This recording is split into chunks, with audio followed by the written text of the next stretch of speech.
জি প্যাকের কথা বলছেন, আপনি সরাসরি নাম নিচ্ছেন না, কিন্তু একটা এজেন্সির কথা বলছেন, সেটা আমরা স্পষ্ট বুঝতে পারছি আইপ্যাক।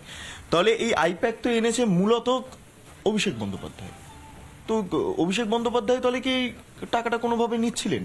কে এনেছে কে আনেনি আজকের আলোচনা সেসব নয়। আজকের আলোচনা হচ্ছে আজ সরস্বতী পুজো, যেও না দাঁড়াও বন্ধু, আরো বলো কুকথা, হংস পাখায় পাক লাগে কি, সরস্বতীর আসন জেতা।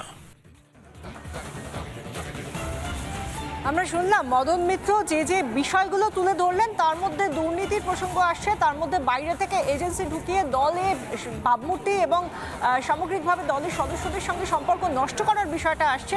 এবং সেই সঙ্গে সর্বোপরি তিনি প্রথম এবং শেষ কথা যেটা বললেন যে মমতা বন্দ্যোপাধ্যায়ের সঙ্গে দুর্নীতি কোনোভাবেই মিশতে পারে না।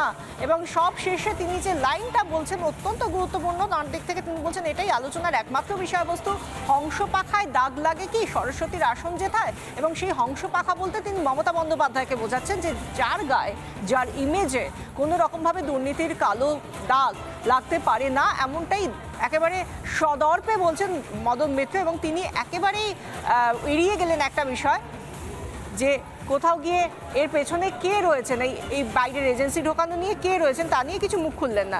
এই নিয়ে তিনি যখন এভাবে বিস্ফোরক, তখন বিজেপির রাজ্য সভাপতি সুকান্ত মজুমদার, রাজ্যের বিরোধী দলনেতা শুভেন্দু অধিকারী এবং রাজ্যসভার সিপিআইএম সাংসদ বিকাশ রঞ্জন ভট্টাচার্য, তারা প্রতিক্রিয়ায় কি বলছেন শুনুন।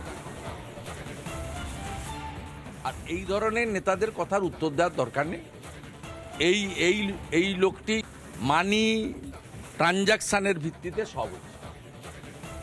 ওনাকেও কেউ অফার করেছিল যে 10 কোটি টাকা দিতে, উনি মন্ত্রী হতেন, উনি যদি মন্ত্রী না হতে পারতেন 10 কোটি জলে যেত, আর মন্ত্রী হলে 20 কোটি কামাতে পারতেন। এই ধরনের কথা বলেছেন। যে কোম্পানির একমাত্র ক্রাইটেরিয়া এক্সচেঞ্জ অফ মানি, তা সেখানে এদের সম্পর্কে কথাবার্তা বলে লাভ কি?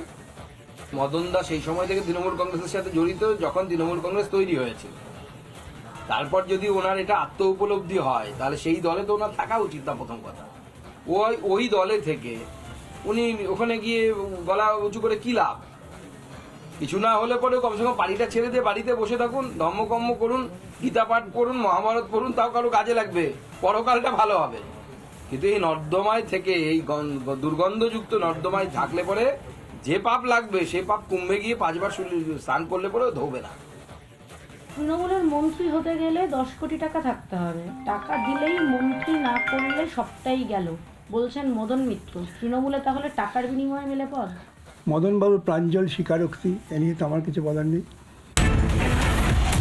নানা ধরনের কন্টেন্ট দেখার জন্য লাইক করুন, শেয়ার করুন আমাদের ফেসবুক পেজ, সাবস্ক্রাইব করুন আমাদের ইউটিউব চ্যানেল। পাশাপাশি অন্যান্য ব্রেকিং নিউজের জন্য অবশ্যই চোখ রাখুন রিপাবলিক বাংলায়।